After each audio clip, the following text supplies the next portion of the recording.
सावधानी से चलो। यह आज प्रसंग है इस विषय का, इसलिए सबसे विनय करता हूं कि यदि आप संयम से चलोगे तो इस जन्म में भी सुखी, शांत और बलवान रहोगे और आखिरी में तुम्हें महाआनंद सिंधु प्रभु स्वीकार कर लेंगे। अगर अधर्माचरण करोगे तो ये अधर्म ही तुम्हें नष्ट कर देगा, धर्माचरण करोगे तो धर्मो रक्षति रक्षिता, ये धर्म स्वयं तुम्हारी रक्षा कर लेगा।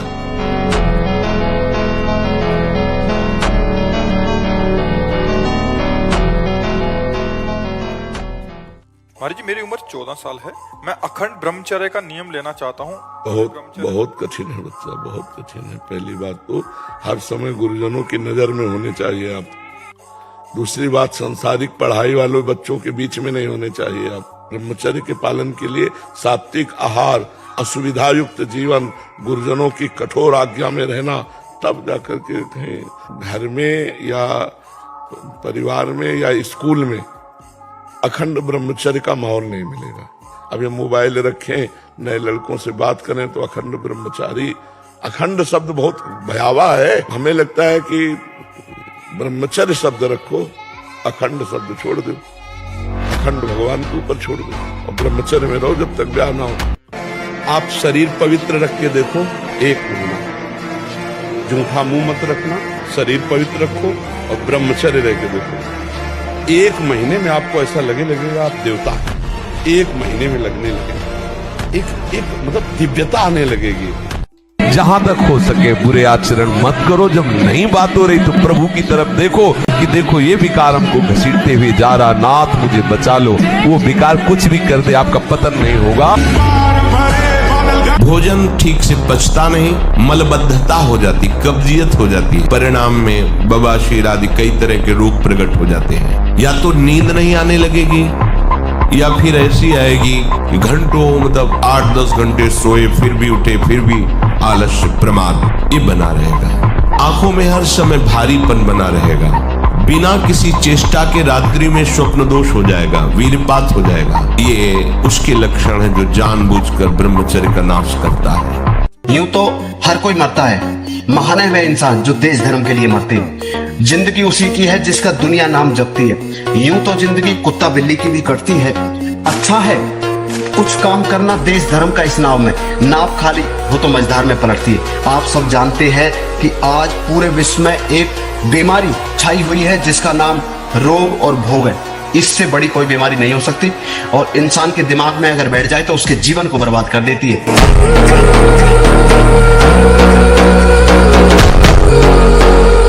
ब्रह्मचर्य आ जाता है, शरीर भले रोग से ग्रसित हो तो विचार शक्ति इतनी बलवान होती है कि शरीर शक्ति के हीन होने पर भी वो प्रसन्न है। ब्रह्मचर्य बहुत बड़ा वरदान है। क्रोध, हर समय गुस्सा, शांत रहने का अभ्यास। शोक, कुछ भी नष्ट हुआ, मार अंदर से टूट गए, अब क्या होगा ऐसा नहीं। प्रभु है, आज असफल हुए कल हम सफल हो जाएंगे।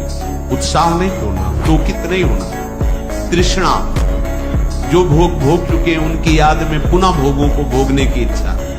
लोभ, अधिक से अधिक और भोग संग्रह हो जाए, संपत्ति हो जाए अधिक से अधिक।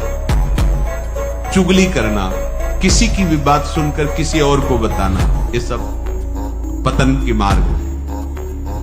दाह, किसी के सुख को देख के जलना कि क्या करें जिससे इसका ये सुख नष्ट हो जाए, ऐसी वृत्ति होती। ब्रह्मचर्य नाश हमारा संपूर्णतया नाश। सत्य मार्ग में नहीं चल सकता जो व्यभिचारी है, उसे शुभ गति नहीं मिल सकती। शुभ गति व्यभिचारी, प्रश्न ही नहीं उठता। हमारा सुख, आरोग्यता, तेज, विद्या, बल, सामर्थ्य और स्वतंत्रता, ये सब ब्रह्मचर्य के ऊपर निर्भर है। ब्रह्मचर्य है हमारा जीवन आनंदमय है। ये हमारे जीवन का आधार स्तंभ है। आधार स्तंभ टूट जाने पर कितना भी कीमती भवन हो ढह जाता है, वैसे ही वीर्य नाश होने पर सर्वस्व नाश हो जाता है। भगवान शंकर कहते हैं कि जो वीर्य को नष्ट कर रहा है वो मरा हुआ पुरुष है, और जो वीर्य को संचित कर रहा है वही परम जीवन वाला कहा जाता है, महान जीवन वाला कहा जाता है। ब्रह्मचर्य एक महान बल महान तेज है जो कभी तुम्हें झुकने नहीं देगा, टूटने नहीं देगा। इसका प्रश्न है। खूब नाम जप करो, गोवध आश्रित रहो, माता पिता की सेवा करो। अभी नई अवस्था है, ब्रह्मचर्य पर दृष्टि रखो, गंदे आचरणों की वृत्ति वाले लोगों का संग न करो, दृश्य न देखो, वैसा बात न करो। उसे ब्रह्मचर्य रहना ही है, इसीलिए इसको शुरू किया। जिसे ब्रह्मचर्य रहना है, ये घी, रबड़ी, रसगुल्ला, दूध और ये बादाम, पिस्ता, ये गृहस्थों के लिए बने, ये भगवत मार्ग के पथिकों के लिए नहीं, उनके लिए नाम रूपी बल और ब्रह्मचर्य का महान ताकत, एक अद्भुत बल, एक अद्भुत उत्साह, एक अद्भुत तेज बना रहता। बादाम में थोड़ी है, हलवा में थोड़ी है। बादाम हलवा खा के तो बेकार हो जाओगे। शुद्ध सात्विक थोड़ा अन्न एक बार डाल लिया शरीर पोषण के लिए, बस जल, व्यायाम, प्राणायाम, ब्रह्मचर्य, इससे बहुत बड़ा बल प्राप्त होता है। अगर इन 8 क्रियाओं से बचा ले गए तो हम ब्रह्मचारी रह सकते हैं। यदि आप ब्रह्मचारी होना चाहते हैं तो आप अपने मन को शुद्ध रखिए, आप अपने हृदय को कभी खाली मत छोड़िए। हृदय खाली रहेगा, मन अशुद्ध रहेगा तो शरीर में ब्रह्मचर्य रह नहीं सकते। अब ये बच्चे की अवस्था है, इस समय तो बिजली जैसा पावर शरीर में। 18-20 की अवस्था मतलब समझते हो, उद्दंडता की मूर्ति, मतलब हर समय एक शरीर में दिव्य तेज, दिव्य कांति, दिव्य उत्साह। अब आजकल के 15-18 वर्ष के ऐसे बच्चे कि अगर 4 सीढ़ी चढ़ के आए तो गांठों में ऐसे आदत। अब ऐसी अवस्था में तो 5 बार 8-9 खंड की अगर बिल्डिंग हो तो उतर चढ़ के जाए फिर भी ऐसी दशा न हो, क्योंकि ब्रह्मचारी अवस्था होती है। ये जो ऐसे बैठे हो, लार बह रही है, ये सब ब्रह्मचर्य वो एक तेजोमयी ज्वलंत शक्ति है। अपने आप कोई भी रोग, कोई भी शोक, कोई भी ताप उसे स्पर्श नहीं कर सकता। शरीर को 2-4 घंटे तो इतना श्रम होना चाहिए कि वो एकदम फैल जाए, इतना श्रम होना ही चाहिए ब्रह्मचर्य पचाने के लिए। ब्रह्मचारी हो, बोले ब्रह्मचारी चश्मा लगा, ब्रह्मचारी ब्लड प्रेशर की गोलियां खा रहे, ब्रह्मचारी मच्छर नहीं उड़ रहे ऐसे, और ब्रह्मचारी लारबेरी नाम भले ब्रह्मचारी, भाई हमें तो नहीं पता कि ऐसा भी ब्रह्मचारी मतलब ज्वलंत शक्ति।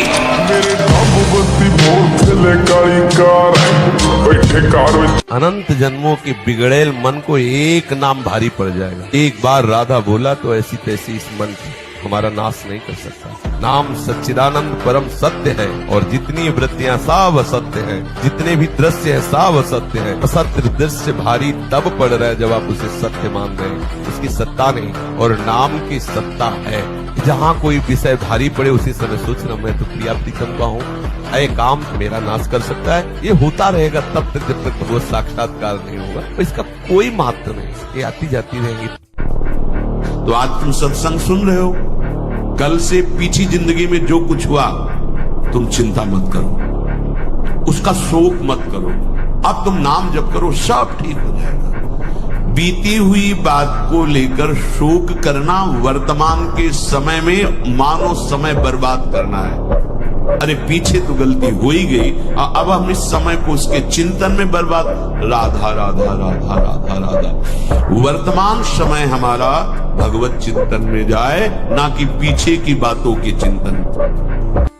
जहां कोई हारता है तहां वो निराशा अपने ऊपर ले आता है।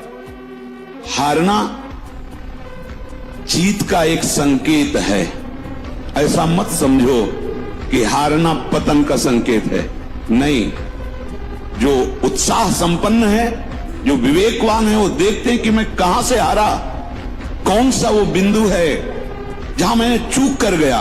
विवेकवान तुरंत उसे संभालते हैं, आगे चलते हैं। फिर हार होती तो फिर हमें आगे बढ़ना है, ना कि हमें शरीर नष्ट कर देना है, ना कि हमें इतना चिंतन बिगाड़ लेना कि डिप्रेशन में पहुंच जाए। हर परिस्थिति हमारे कर्म के अनुसार रची गई है। अब हमको संभालना होगा, उस कर्म के प्रवाह में बहकर हमें नष्ट नहीं होना है। अंगुली कस के चाहे जितना पकड़ लो पानी टिकेगा नहीं, पूरा खाली हो जाएगा। ऐसे ही चाहे जितना तुम मकरंद ध्वज खाओ, चाहे सोने के भस्म खाओ, मरोगे पक्का। तो जब मरना ही है तो वो चीज कमा लो जो अविनाशी है, वो है भगवान का नाम, भगवान का भजन, परोपकार। दूसरों का हित, दूसरों का मंगल। गाड़ी हो, मर्सिडीज हो, और डीजल पेट्रोल मत डालिए, तो धक्के लगा के चलाना पड़ेगा। अब अपने जीवन का डीजल पेट्रोल है ब्रह्मचर्य, और उसको तो बर्बाद कर रहे हैं अपने लोग। अब हम लोगों ने ब्रह्मचर्य को एक मनोरंजन समझ लिया। अभी आप 1 साल ब्रह्मचर्य रहिए, आप फिर देखिए आपके विचार कैसे होते हैं, आपके शरीर में कैसी ऊर्जा होती है, आपका प्रतिज्ञा, आपके वचन, आपकी चेष्टा, आपकी क्रियाएं कितनी मतलब पवित्र और साफ, स्वच्छ, एकाग्र। तो प्रार्थना मान लीजिए ये खिलवाड़ नहीं है, पर स्त्री गमन सीधे दुर्गति है। जो कानून है वो कानून है, ये भगवत कानून है, वैदिक सिद्धांत है। और हमारा मन जब तक सिद्धांत से नहीं चलेगा, तब तक भले कोई बाहर दंड दे ना दे, हमारा हृदय हमको दंड देगा, जलाएगा। ऐसी परिस्थिति पैदा होगी कि आप जलते रहोगे बिना किसी कारण के। प्रार्थना है ये मन के बहकावे में वो ऐसे लोगों का संग जो कि अरे मनोरंजन है, ये मनोरंजन नहीं, तुम्हारा सर्वनाश है। क्या मुर्दे जैसा जीवन, जो इंद्री जैसा चाहे वैसा डाउन कर दे, जैसा चाहे वो हमें शोक दे दे, दुख दे। थोड़ा सा साहसी बनो, तुम भगवान के अंश हो, तुम कुछ भी कर सकते हो, कुछ भी।